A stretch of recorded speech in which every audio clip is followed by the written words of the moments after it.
In the New Testament Epistle of St. Jude, it is written how the Archangel Michael fought with Satan over the body of Moses. See Jude 1:9.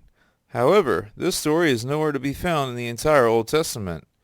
But the fact that this quotation is centered around the death of the prophet Moses, then St. Jude may have been referencing this particular scriptural account from an extra-biblical work dating back to the 1st century A.D. titled The Assumption of Moses. This apocryphal text of Jewish origin contains secret prophecies which Moses revealed unto Joshua shortly before passing the responsibility of shepherding the children of Israel over to him. Also known as the Testament of Moses, due to its contents recording the final words of the holy prophet before he died, this religious document serves as a type of last will and testament of Moses, which preserves his lasting legacy. The book is believed to have been originally written in either Hebrew or Aramaic and was later translated into Greek, with the only surviving manuscript we have today being a Latin translation dating to the 6th century A.D. The only problem, unfortunately, is that much of the text is missing, with only fragments of the scroll remaining.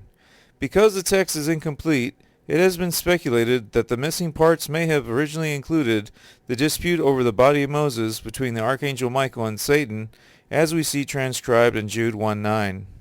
Now the exact quote penned in the Epistle of St. Jude, which is proposed to have been taken from the Assumption of Moses, is as follows, quote, "Yet Michael the Archangel, when contending with the devil, he disputed about the body of Moses, durst not bring against him a railing accusation, but said, The Lord rebuke thee," unquote.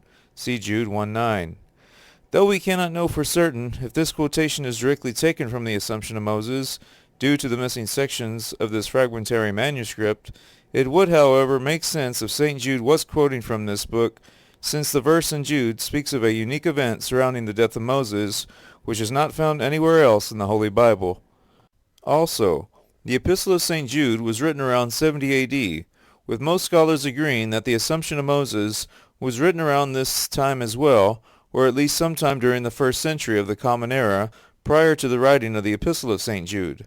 However, in Jude 1, verses 14 and 15, a quote from the Book of Enoch is provided, of which Jude clearly states was a prophecy of Enoch, the seventh from Adam, signifying that the Book of Enoch is in fact an ancient text.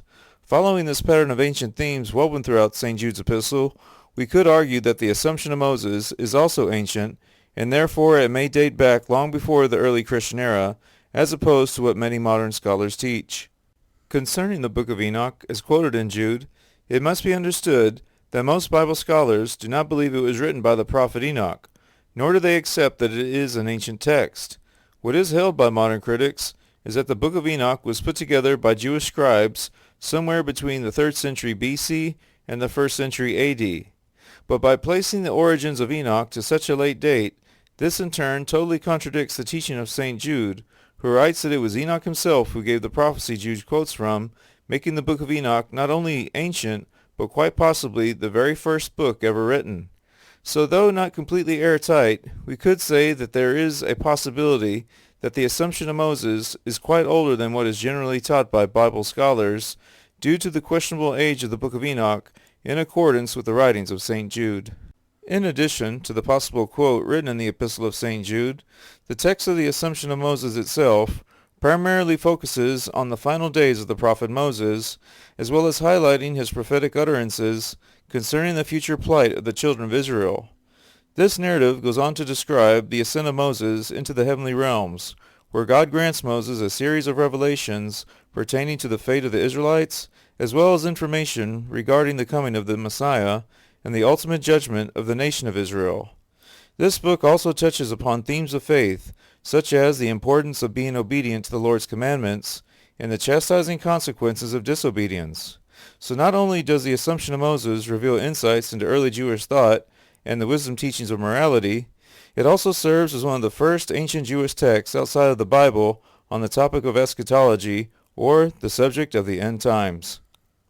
Now the mystery as to why the Archangel Michael was contending with Satan over the body of Moses is not overtly explained by Jude. However, it is written in the Bible that God himself buried Moses, and that no one knows the whereabouts of his sepulchre unto this day. See Deuteronomy chapter 34, verse 6.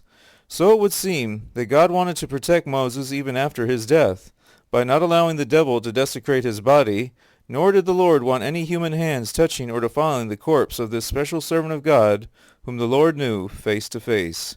See Deuteronomy chapter 34, verse 10. This is the leap of faith.